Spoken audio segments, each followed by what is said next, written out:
and then it's correct. You see?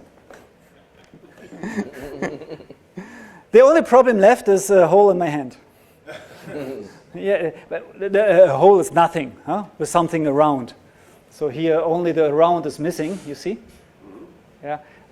But I cannot put it into my pocket, then I have a hole in my pocket. You can throw it here. The best way is I put it on your,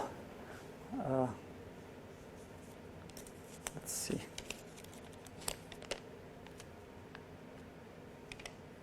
Yeah, that holds.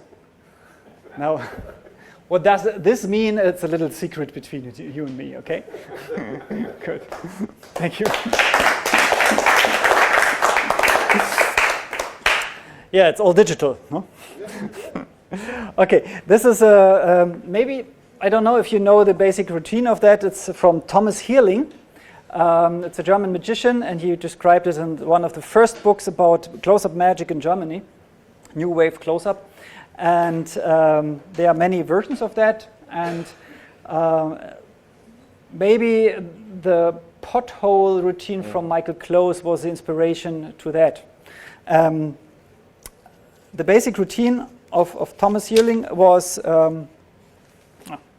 let's do this, to start with one, make the folding, and punch it. So you can show this, and you hide the fifth one. Okay. This you give to spectator, and I stress the spectator to hold it with 2 fingers. I give him exactly orders so he don't reopen it too early. This is the reason why I say with one eye you can look through the hole. And it's a little bit funny, but he will hold it and don't reopen it too early. The second piece in the original routine is fold in quarters 2, then separate one of these layers, so the punch goes only through 3 layers. You open it up and show it like the multi-pip card, and people think these are 4, and you take it off and give it away and make the transposition. That's the original routine, and there is a version of Wonderman Fred in Germany. He adds the black art principle to use a little black dot to simulate this hole. But as in many other routines, he simulates the punching by using this little handle thing here.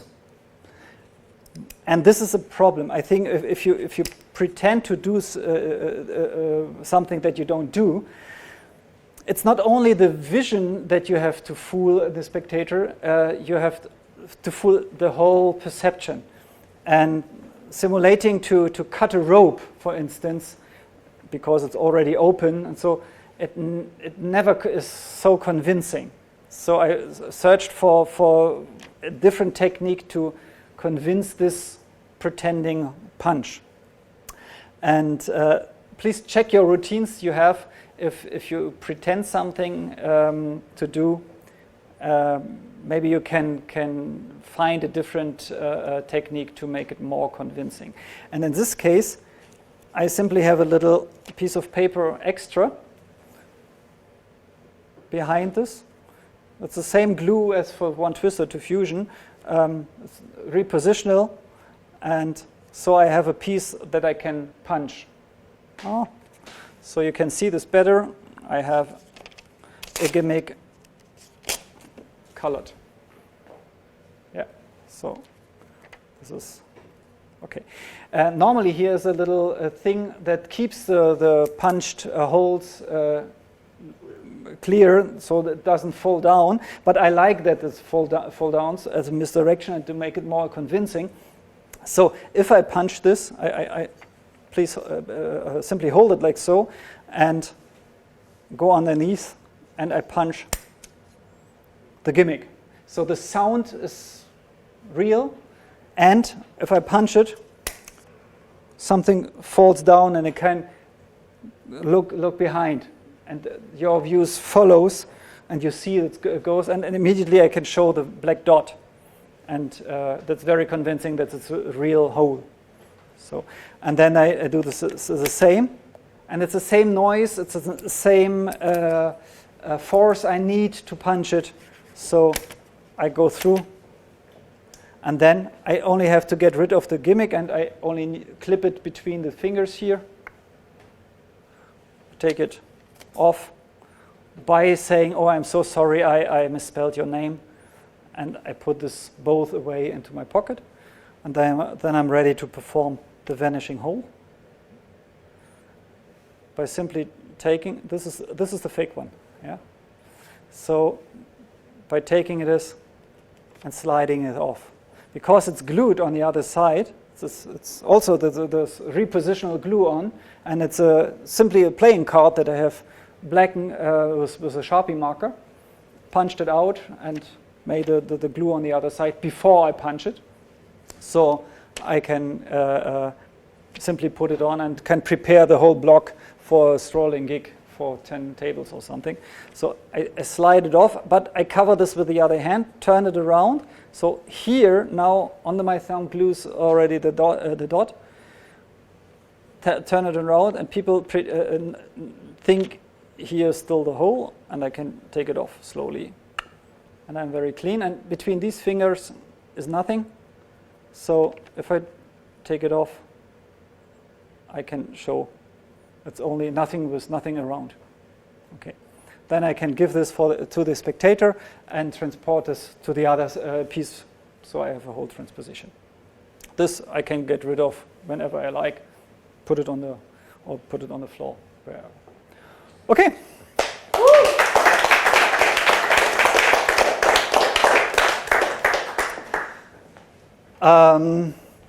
Now I like to talk about another concept I do, because maybe you notice that if you use music into your show, you can raise the effect of an effect.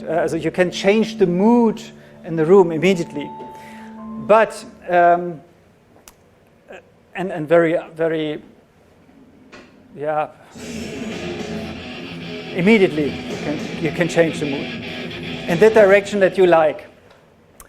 And imagine you do this in a very private setting, not in a theater, but in a living room. And you use music there. And people don't see where it comes from. They don't see you cueing things, pushing buttons or something. This is a magic effect to them. I had a performance in the living room, and slowly music starts, and the guy who hired me, he took his remote control and tried to switch off his own stereo. Yeah? And after that, that was the only thing he really wanted to know how it's done. Because it was his own home, and he even had no idea where the music came from. And I use this since 2003, since the first MP3 players came on the market. And I want to explain here now the system I use.